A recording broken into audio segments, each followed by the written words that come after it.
Salut tout le monde, c'est Jérémy. Le mois dernier, j'ai eu la chance de me rendre en Allemagne à Oberkochen pour visiter le siège de Zeiss, le fabricant d'optique, afin de découvrir comment ils collaboraient avec Vivo sur la partie photo de leur modèle haut de gamme, notamment du Vivo X80 Pro que j'ai ici. Et on peut parfois avoir l'impression que ces partenariats entre deux grandes marques liées à la photo et les marques de smartphones n'ont qu'un côté marketing, où à la fin, la seule chose qu'on remarque, c'est le logo de la marque au dos et 2 ou 3 filtres disponibles avec des couleurs un petit peu différentes. Mais après ce voyage, je peux vous dire qu'il y a bien plus que ça, en tout cas pour Zeiss et Vivo. D'ailleurs, vous pourriez vous-même, pourquoi pas, faire le voyage, car je n'y ai pas été invité du fait de ma chaîne YouTube, mais cela s'est fait via le groupe Facebook Vivo France, où ils organisent de temps en temps cette visite pour les fans de la marque, et nous étions donc un groupe de 6 Français pour l'occasion. J'en ai profité pour vous faire des images avec ce Vivo X80 Pro pour que vous puissiez juger au passage de la qualité des images. Et je peux vous dire que pour aller à Oberkochen, que je prononce probablement mal, il faut avoir envie d'y aller. La visite s'est faite sur 2 jours. Le premier jour pour que tout le monde arrive à Stuttgart. Dans mon cas, il m'a fallu 4 trains et 5 heures de voyage pour y arriver. C'était long, mais on a heureusement eu un bon repas en arrivant et j'ai pu apercevoir un petit peu la ville de nuit et ça avait l'air vraiment pas mal pour tout ce qui est photographie d'architecture. Puis le lendemain, il a fallu prendre un van pour aller jusqu'au siège de Zeiss, situé à 1 heure de là, faire la visite que je vais vous détailler après, et ensuite rentrer, donc de nouveau 1 heure de van, puis 4 trains et 5 heures de voyage. Mais le côté intéressant de la chose fait que ça valait complètement le coup. J'avais prévu de vous filmer cette vidéo sur place pour rendre la chose plus sympa, mais au vu du planning un petit peu serré, j'ai dû me résoudre à faire ça à la maison, et pas non plus dans mon setup habituel, donc c'est pas les meilleures conditions.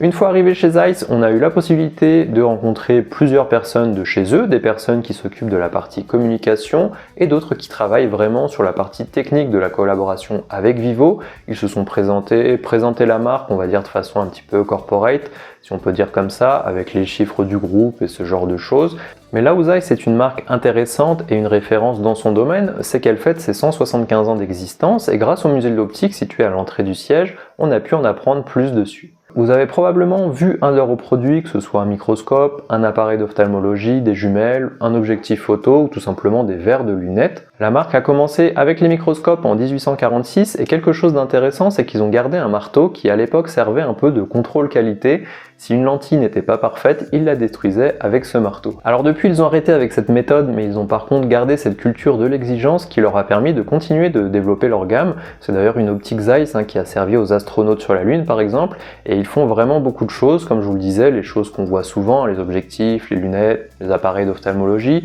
les jumelles, mais il y a des choses que personnellement je connaissais pas du tout, comme certaines parties optiques qui permettent de créer des puces, ou encore des verres qui permettent de créer les appareils utilisés dans les planétariums. Il y en a un à Berlin, un à Stuttgart aussi, et j'ai pas eu l'occasion d'y aller faire un tour, mais j'aimerais bien y retourner pour le voir en fonction. Donc ce que ça nous montre ici, au-delà que Zeiss fait plein de choses, c'est que Zeiss, ils ont plus à y perdre qu'à y gagner dans l'idée à collaborer avec une marque de smartphone. Vu tout ce qu'ils font déjà et leur renommée dans tous ces domaines, avoir un logo au dos d'un smartphone, ça leur sert à rien, clairement. Ils n'ont pas besoin de ça pour se faire connaître. Et du coup, il faut que ça soit irréprochable pour ne pas ternir leur réputation. Donc cette exigence qu'ils ont pour leurs autres produits va se transmettre dans la collaboration avec Vivo. Et avant d'accepter de travailler avec eux, ils ont vérifié qu'ils pouvaient être constants dans la qualité de fabrication, répondre à leurs demandes, finalement être un partenaire fiable. Concernant Vivo, l'autre acteur de ce partenariat, c'est une marque qui dispose de plus de 12 000 personnes en recherche et développement et qui, comme on l'a pu le voir sur des précédents modèles, essaie de se démarquer sur la partie photo et vidéo, notamment avec ce système de stabilisateur intégré qu'on a pu voir dans de précédents modèles. Donc forcément, dans l'idée, ça peut bien coller avec Zeiss car on l'oublie parfois, mais le capteur ou un appareil photo, c'est important,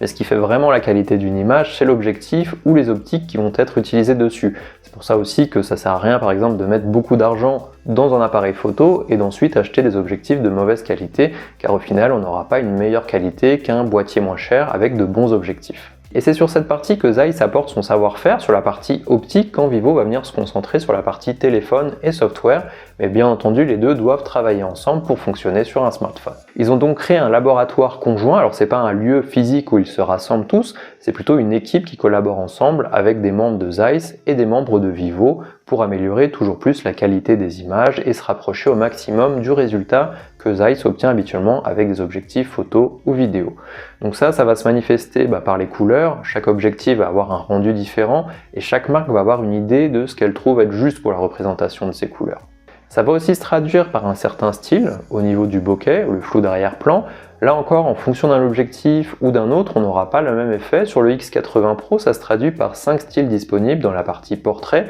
qui reprennent les points clés des objectifs Zeiss. Et puis finalement, c'est aussi tout ce qui est qualité de l'image. Est-ce que l'image va pas avoir des artefacts près des bords? Est-ce que les reflets du soleil vont apparaître d'une certaine façon selon la courbure de la lentille qui a été fabriquée? Est-ce que s'ils mettent un certain angle de courbure dans l'objectif, ça accentue ou pas tel ou tel phénomène? Alors je vous résume ça un petit peu comme ça, mais ils sont vraiment rentrés dans les détails techniques pendant la présentation, et surtout on pouvait poser des questions si on voulait en savoir plus sur certains détails. Mais quelque chose aussi qu'on pense pas forcément, il y a beaucoup de choses qui physiquement parlant ne sont pas possibles à faire avec un smartphone à cause de la taille du capteur ou de l'ensemble, comme sur le flou d'arrière-plan. Il faut donc que la partie optique et la partie logicielle soient adaptées ensemble pour reproduire au mieux l'effet désiré. Par exemple, sur les films qu'on regarde et qui sont tournés avec des objectifs anamorphiques où l'image est étirée puis remise dans un format plus classique, quand on regarde l'effet du flou d'arrière-plan sur les petites lumières au loin, on a plutôt une forme qui est ovale, alors que si on le fait avec un objectif plus classique, on aura quelque chose de plus rond.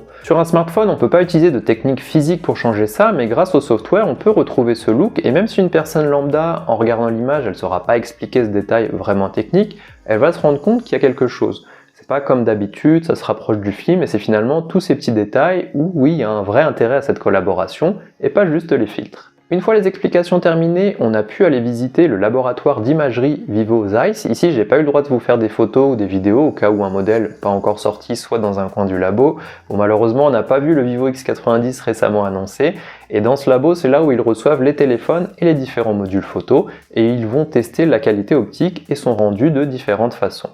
Ils ont des mires standards avec des traits, des croix, des points différents, différents décors pour capturer différentes textures, différents matériaux qui reflètent différemment la lumière, des petites scènes on va dire pour tester le portrait, afficher du bokeh avec des petites lumières en fond, et ils vont venir prendre des centaines de photos à différentes distances, avec différentes luminosités, et surtout ils le font pas avec un seul smartphone et puis voilà, ils vont tester jusqu'à 150 modules par smartphone. Donc ils ont une boîte avec les modules photo et ils viennent les échanger au fur et à mesure et ils recommencent encore et encore pour arriver jusqu'à 5000 photos par modèle pour ensuite les mettre dans un logiciel à eux, ce qui va leur permettre de voir si les résultats sont bons sur une vingtaine de paramètres et s'il n'y a pas trop d'écart avec ce qui était prévu, est-ce qu'on n'a pas trop de distorsion sur les bords, est-ce qu'il n'y a pas trop d'artefacts qui apparaissent? Est-ce qu'on n'a pas trop de lens flare? Est-ce que les couleurs sont respectées? Tout ça, c'est converti sous forme de données qui peuvent être analysées et corrigées s'il le faut par la suite.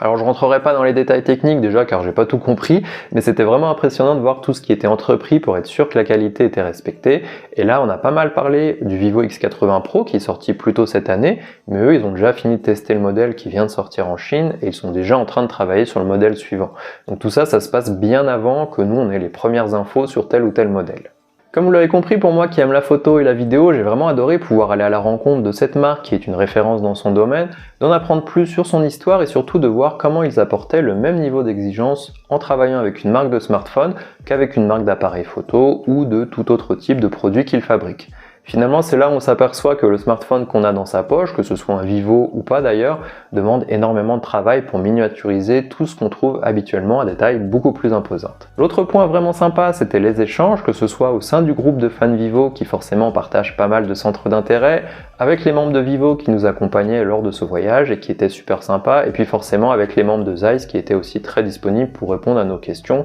J'ai pu manger à côté du responsable pour la partie technique et lui poser toutes les questions que je voulais, et ils étaient vraiment disponibles. La seule chose à prendre en compte si vous souhaitez aussi participer, c'est que tout se fait en anglais, on a des traductions bien entendu, mais c'est forcément plus simple et plus agréable si on comprend directement ça, car quand ça commence à parler de technique photo et vidéo, alors moi qui suis intéressé par ça, je connais le vocabulaire, mais si on n'est pas plus intéressé que ça peut être un petit peu plus compliqué à suivre. Voilà, j'espère que cette vidéo vous a plu, vous en êtes peut-être rendu compte, mais toute la vidéo a été tournée au X80 Pro pour que vous puissiez voir dans cette situation finalement ce que ça donnait aussi, même si mon éclairage n'est pas parfait en ce moment. Là, c'est pas mon setup habituel. Dans tous les cas, je vous mets le lien vers le groupe Facebook dans la description si vous voulez aller échanger avec les membres des fans Vivo tout simplement, et pourquoi pas aussi essayer de participer à un prochain voyage de la sorte, et on se voit dans la prochaine vidéo.